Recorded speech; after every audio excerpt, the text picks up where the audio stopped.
L'anime commence en montrant un jeune homme nommé Akira Ono. À cette époque, il jouait à un jeu appelé Infinity Game. C'est lui qui a créé le jeu également, y jouant pendant 15 ans. Dans le jeu, Akira incarne un personnage de roi démon nommé Kune Akuto. Malheureusement, cette nuit-là fut sa dernière nuit à jouer à Infinity Game car, à minuit pile, les serveurs d'Infinity Game allaient fermer définitivement. À minuit, les serveurs ont été fermés, et quelque chose d'étrange est arrivé à Akira. Soudainement, une lumière apparaît de l'écran de son ordinateur et l'aspire dans un autre monde. Quand Akira se réveille dans cet autre monde, il ressent que son corps a changé. Il décide de se regarder dans le reflet de l'eau dans la rivière. Il est très surpris car son visage et son corps se sont transformés en Kune Akuto, le personnage qu'il jouait dans Infinity Game. Voyant qu'Akira s'est transformé en Kune, désormais, appelez-le simplement Kune. De manière miraculeuse, Kune peut ouvrir l'administrateur système dans ce monde, tout comme dans Infinity Game. Ses compétences et pouvoirs dans Infinity Game se retrouvent également dans ce monde. À cause de cela, il est encore plus confus par tout ce qui lui est arrivé. Peu de temps après, une fille est venue de derrière la forêt. Elle a dit à Kune de s'enfuir. Ensuite, un démon est apparu et l'a attaqué. Kune, se sentant menacée, a utilisé ses compétences et a vaincu le démon. Au lieu d'être heureuse, la fille a eu peur de lui à cause de son pouvoir qui ressemble à celui d'un roi démon. Alors, Kune a essayé de la calmer pour qu'elle n'ait pas peur de lui, et elle s'est présentée comme Aku. Aku a expliqué qu'elle avait été utilisée comme sacrifice pour la nourriture du diable par les villageois, et c'est pour cette raison qu'elle s'est enfuie dans la forêt pour échapper aux poursuites du diable. Elle a expliqué que Kune se trouvait dans le royaume de la Sainte Lumière, où tous les habitants vénéraient les anges. Après avoir entendu son explication, Kune lui a dit de prendre une douche. Ensuite, Aku a obéi à ses ordres et semblait joyeuse pendant sa douche. En même temps, Kune rouvrit l'administrateur système pour l'examiner. En vérifiant, il s'avère qu'il peut créer des objets à partir de sa mémoire. Avec son pouvoir, il fabriqua des serviettes et du savon pour les donner à Aku. Cependant, pour créer des objets, il a besoin de nouveaux points qui augmenteront s'il se bat. Par conséquent, Kune demanda à Aku où se trouvait le repère du diable car son but était de combattre le diable pour augmenter ses points. Aku répondit que le diable était scellé dans le temple de l'espoir. Peu après, Kune lui demanda de l'emmener au temple de l'espoir car il ne savait pas comment s'y rendre. Cependant, étant donné qu'Aku avait la jambe droite blessée, Kune la porta et se dirigea vers le temple de l'espoir. Lorsqu'il entra dans le temple, Kune rencontra plutôt un groupe de cadavres humains et une figure angélique nommée Idole. Idole dit qu'elle avait invoqué Kune dans ce monde. Elle l'a fait pour répondre aux demandes des cadavres humains que Kune avait vus auparavant. Les cadavres humains faisaient partie d'un groupe de vénération du démon qui avait demandé à Idole d'invoquer le roi démon. Mais avant que leur souhait ne soit exaucé, les adorateurs du démon sont morts suite à l'attaque d'un monstre. Entendant cela, Kune lui demande de le renvoyer dans son monde d'origine, mais malheureusement, sa demande est rejetée car il est une forme d'espoir créée par d'autres personnes. Ensuite, Idole remplace la demande de Kune par une bague, mais au lieu d'être heureux, Kune semble très agacé par le cadeau de la bague. Idole dit que la demande des adorateurs du diable était la dernière demande qu'elle pouvait exaucer car elle avait répondu à de nombreuses demandes humaines. Après avoir dit cela, elle disparut lentement dans le sable, alors Kune quitta le temple et décida d'explorer son nouveau monde. D'autre part, Aku demanda à accompagner Kune car elle n'avait nulle part où aller. Entendant cela, il accepta car elle serait très utile dans son voyage dans ce monde. Mais avant de partir, Aku lui demanda de l'accompagner pour récupérer certaines de ses affaires qui étaient encore dans le village. Entendant cela, il accepta, et ils partirent tous deux pour son village. Lorsqu'ils arrivèrent au village, Aku, qui s'apprêtait à aller chez elle, fut bloqué et lapidé par les villageois. Les villageois lui ont demandé de partir car elle leur portait malheur. Voyant cela, Kune ne resta pas silencieux et protégea Aku. Par inadvertance, elle appela Kune le roi démon, ce qui effraya les habitants. Kune incendia alors l'une des maisons des habitants pour venger les villageois qui avaient été méchants envers Aku. Après cela, Kune l'emmena loin du village. Il s'excusa auprès d'Aku car elle ne pouvait pas prendre ses affaires à cause de ses actions. Ensuite, ils continuèrent leur voyage vers la capitale sainte. La scène se déplace ensuite, montrant un groupe de soldats escortant un carrosse. À l'intérieur du carrosse se trouvait une jeune fille sainte de l'église nommée Luna. Luna et ses troupes sont apparemment à la recherche du roi démon car précédemment, elle avait reçu des informations selon lesquelles le roi démon s'était levé. À cause de cela, Luna a l'intention de trouver le roi démon et de le vaincre pour obtenir les éloges de sa sœur aînée. Pendant ce temps, un groupe de bandits a soudainement interrompu Kune alors qu'il se dirigeait vers la capitale. Les bandits ont ensuite attaqué Kune, mais leurs attaques n'ont eu aucun effet sur lui car seules les personnes ayant le même niveau de puissance que lui peuvent l'attaquer. Peu de temps après, Luna et ses troupes sont arrivées et ont vu les bandits rassemblés. Elle les a attaqués en utilisant de la magie de lumière. Elle a utilisé sa magie négligemment, si bien qu'elle a failli toucher Aku. Heureusement, Kune a réussi à protéger Aku. Malheureusement, son attaque l'a blessé, ce qui signifie que son niveau de puissance est équivalent au sien. Après cela, Kune a demandé à Luna de s'excuser, mais elle a refusé car elle pensait avoir fait ce qu'il fallait. Son attitude a clairement agacé Kune. En guise de punition, il l'a battu à plusieurs reprises et lui a pris son argent. Peu de temps après, Kune et Aku se sont reposés dans une ville voisine appelée Yao City. Ensuite, il a commandé l'auberge la plus chère en utilisant l'argent de Luna. Il a acheté des vêtements très chers à Aku et l'a invitée à manger au restaurant. Elle était très heureuse car elle n'avait jamais ressenti cela dans sa vie et avait toujours été évitée par les villageois. Peu après, Luna est venue et a réprimandé Kune pour avoir dépensé son argent. À ce moment-là, elle a réalisé que Kune était le roi démon qu'elle cherchait. Cependant, parce qu'elle craignait de se faire frapper à nouveau, Luna a été forcée d'obéir à Kune et a renoncé à son intention de le tuer. Ensuite, Kune invite Luna à manger ensemble, et Aku dit à Luna que Kune n'est pas un roi démon maléfique. Le soir venu, Luna, qui n'avait pas d'argent pour louer une auberge, est venue voir Kune, et il lui a rendu l'argent et lui a dit de dormir dans sa chambre. La scène se déplace ensuite, montrant une autre jeune fille sainte nommée Killer Queen. Elle est la deuxième sœur de Luna et reçoit l'ordre de trouver Luna. Le lendemain, Kune a accumulé de l'argent, puis a fabriqué un bol avec ses compétences et l'a vendu à un atelier d'artisanat. Le marchand qui l'a vu a été très impressionné par la beauté du bol. Après avoir fait une offre, le marchand a pris le bol au prix d'une pièce d'or. Ensuite, il est retourné à l'auberge. La scène change ensuite, révélant une secte démoniaque. Le chef de la secte démoniaque ordonna à ses disciples de tuer les saintes jeunes filles qui sont Luna et Killer Queen, dans la ville de Yao.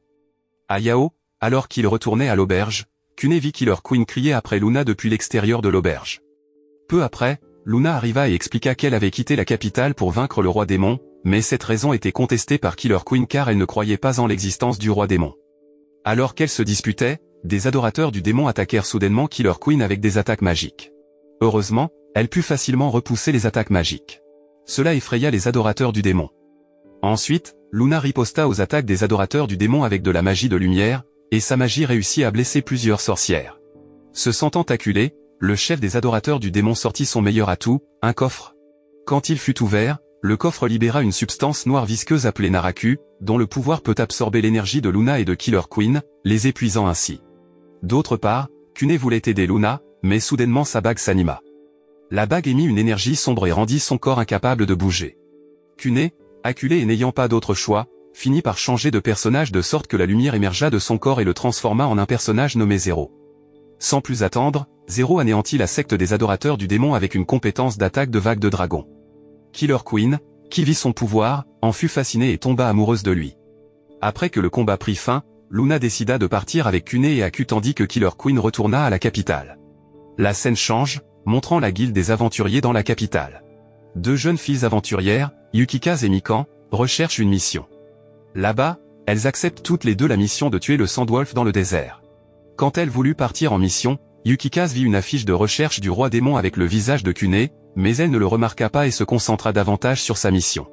Pour faire court, Yukikaz et Mikan sont arrivés dans le désert. À cet endroit, il y avait plus de Sandwolf que ce qu'elles attendaient. Apparemment, elles ne pouvaient pas les affronter, alors elles ont décidé de fuir.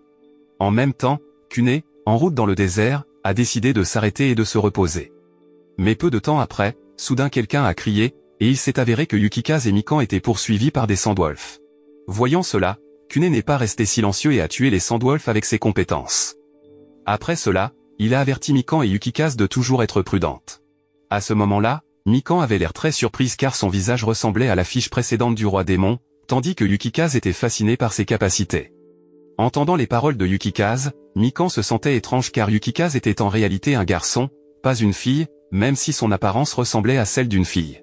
En chemin, Kune a de nouveau arrêté son chariot, cette fois car il voulait appeler l'un de ses hommes car il avait précédemment vaincu de nombreux Sandwolf pour augmenter ses points. Peu après, Kune a convoqué son subordonné, Kirinoyu, un médecin génial.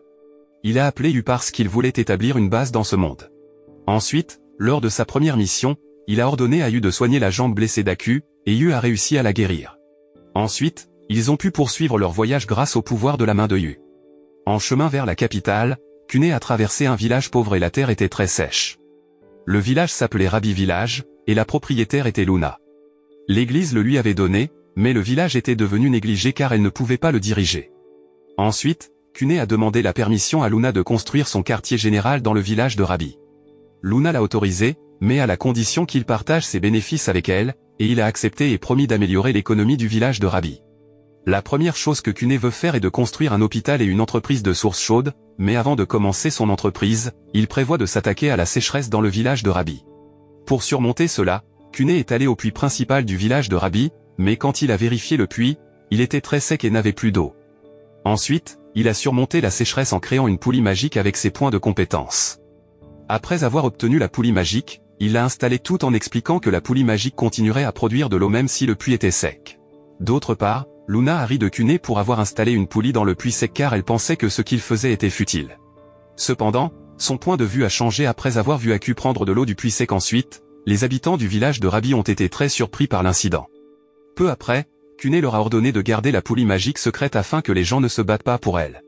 La scène se déplace vers la Sainte Capitale, où se trouve une jeune fille sainte nommée Angel White, la sœur aînée de Luna. À ce moment-là, Angel White a rencontré les nobles pour discuter de l'apparition du Seigneur Démon. Elle s'inquiète pour Luna car Luna est très proche de Cuné, un Seigneur Démon. Puis l'un des nobles a proposé de le tuer pour éviter d'interférer avec la vie de Luna. Cependant, Angel White a rejeté cette idée car elle voulait surveiller d'abord les mouvements de Cuné et Luna. La scène s'est déplacée vers le quartier général des adorateurs du démon. Utopia, le leader des adorateurs du démon, a ordonné à ses disciples de provoquer des émeutes et de détruire la Sainte Capitale. La nuit, Cuné semblait célébrer la guérison de la jambe d'Aku en l'emmenant dîner dans un restaurant chic. Pendant le dîner, une femme nommée Ébifurée est arrivée. Elle était l'épouse d'un noble très riche. Ensuite, il l'a saluée et l'a invitée à dîner ensemble. Cuné pensait que l'arrivée d'Ébifurée était une bonne opportunité pour lui car elle avait de nombreux contacts nobles et cela lui faciliterait la tâche pour construire le village de Rabi. Il s'est avéré qu'il voulait gagner la confiance d'Ébifurée en l'invitant au village de Rabi pour lui montrer les sources chaudes et l'hôpital qu'il construisait. Cuné a ensuite expliqué que les sources chaudes qu'il avait construites offraient la meilleure qualité de service, suscitant ainsi un grand intérêt d'Ébifurée pour le village de Rabi, si bien qu'elle a accepté son invitation. Alors que Cuné parlait avec Ébifurée, une agitation venant de l'extérieur a éclaté, causée par les adorateurs du démon attaquant la ville. Voyant cela, Cuné n'est pas resté silencieux et a cherché les adorateurs du démon. Quand il a trouvé les adorateurs du démon, Cuné a vu Yukikaz et Mikan, qui avaient du mal à les affronter. Sans plus attendre, Cuné a aidé Yukikaz et Mikan à venir à bout des adorateurs du démon jusqu'à ce qu'ils soient désespérés. Les adorateurs du démon se sont alors sacrifiés pour invoquer un démon de rang moyen nommé Carnival. Carnival a arrogant déclaré qu'il était un démon puissant et qu'aucun humain ne pouvait le vaincre. En entendant cela, Cuné a émis son aura de roi démon et a fait perdre son orgueil à Carnival. Il a l'air effrayé et se sent humble devant Cuné, allant même jusqu'à demander pardon à Cuné pour qu'il ne le tue pas. Mais Cuné n'a pas écouté sa demande et a tué Carnival. Les habitants qui ont vu son combat ont commencé à changer leur point de vue sur Cuné car il avait contribué à protéger la capitale, et les citoyens ont commencé à lui faire confiance en tant que roi démon bienveillant. Mais le problème ne s'est pas arrêté là car les adorateurs du démon avaient invoqué un démon de haut niveau nommé Olui. Sachant cela, Angel White a lancé une magie de barrière pour que Olui ne puisse pas entrer dans la ville. En même temps, Killer Queen arrive pour vaincre Olui et est aidée par une aventurière de rang S nommée Mink. Même si les deux filles travaillent ensemble, leur force ne peut toujours pas rivaliser avec ce démon de premier rang. Pendant ce temps, au quartier général de la secte des démons, Utopia semble confier une tâche à une fille nommée Tron pour libérer Naraku dans la cité de la lumière sainte. Pour faire court, Tron est finalement arrivé et a libéré Naraku, qui s'est répandu dans la ville, épuisant Killer Queen et Mink pour le capturer. Voyant Killer Queen et Mink acculés, Cuné a l'intention de les aider, mais parce qu'il veut cacher son identité devant Angel White, Cuné change de personnage en Zero. Peu après, le combat entre lui et Zero commence.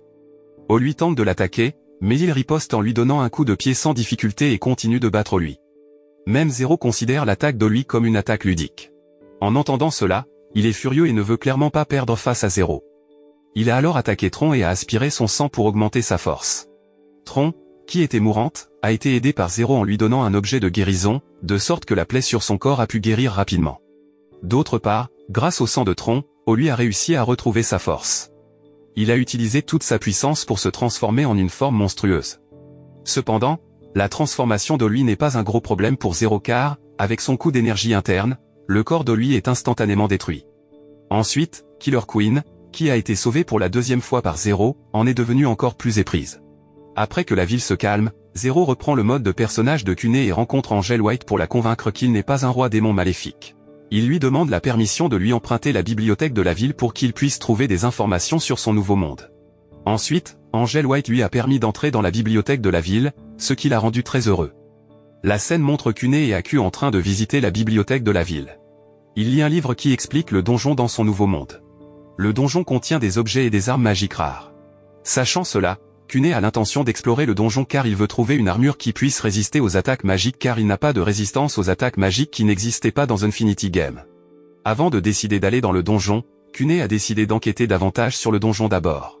Après avoir lu quelques livres à la bibliothèque, Cuné et Aku sont retournés à l'auberge. En chemin, Cuné rencontre Tron. Soudain, Tron réalise que Cuné et Zéro sont la même personne car elle peut lire la couleur de l'âme de chacun. Ensuite, elle veut suivre Cuné pour rendre l'appareil à Zéro pour avoir sauvé sa vie. Entendant cela, Cuné a autorisé Tron à venir avec lui, mais à la condition qu'elle doive obéir à tous ses ordres. Ensuite, il l'a invitée à l'auberge, puis il l'a présentée à Aku, Luna et Yu. Au début, Luna s'opposait à devenir amie avec Tron car elle avait un démon en elle, mais Cuné a conseillé à Luna d'être amie avec elle. Grâce à ses conseils, Luna a accepté l'arrivée de Tron.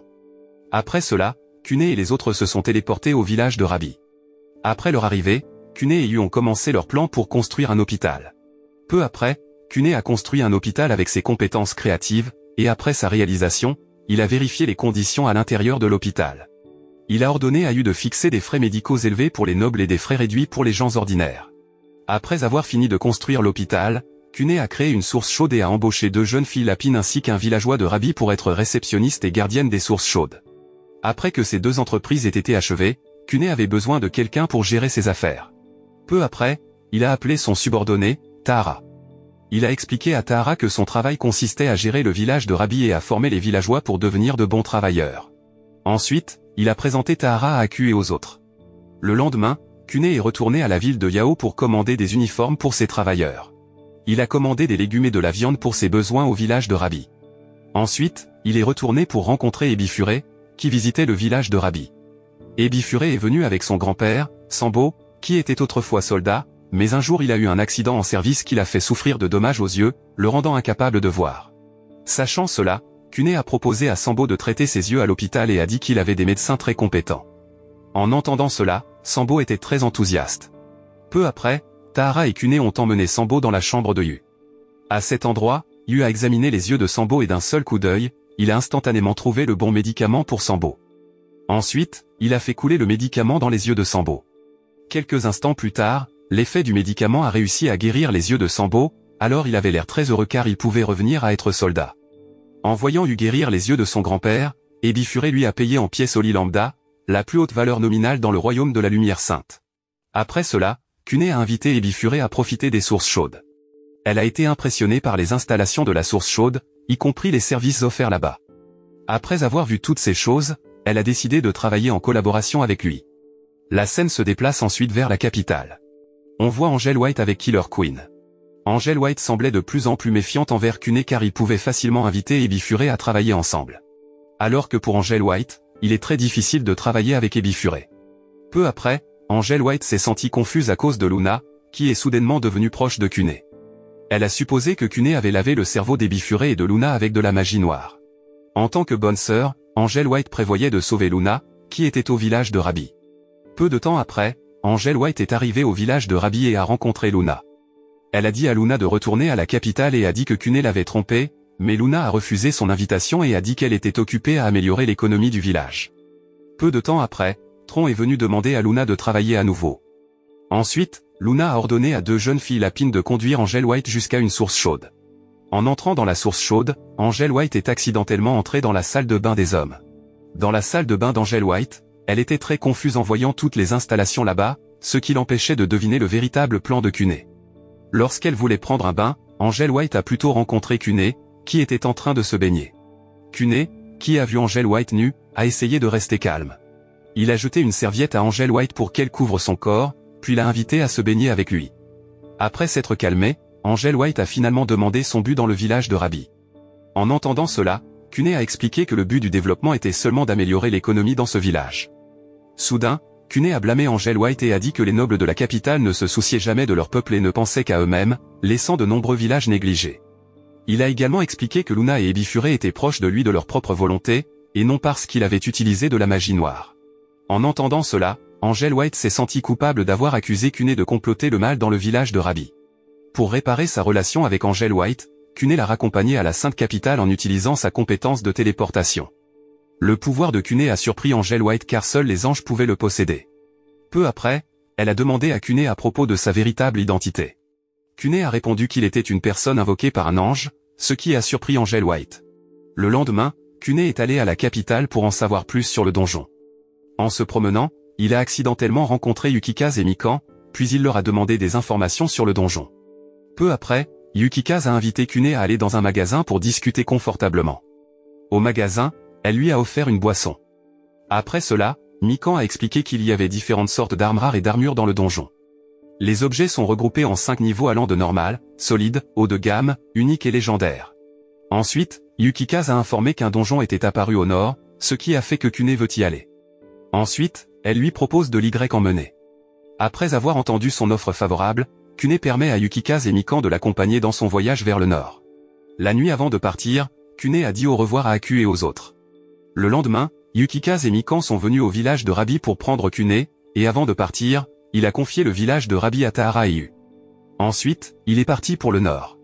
L'anime se termine en montrant Kune, Yukikaze et Mikan arrivés à Rookie City, une ville du nord. Peu de temps après, il a soudainement rencontré un homme espiègle monté sur un cheval. L'homme s'est présenté comme un héros nommé Otamega. La morale que l'on peut tirer de cet anime est que nous pourrions apprendre de Kune, qui est prêt à aider les personnes dans le besoin. Son attitude est semblable à celle d'un ange. Il est inspirant. Il nous rappelle de ne jamais accuser quelqu'un simplement en se basant sur son apparence extérieure et de ne jamais hésiter à aider les autres.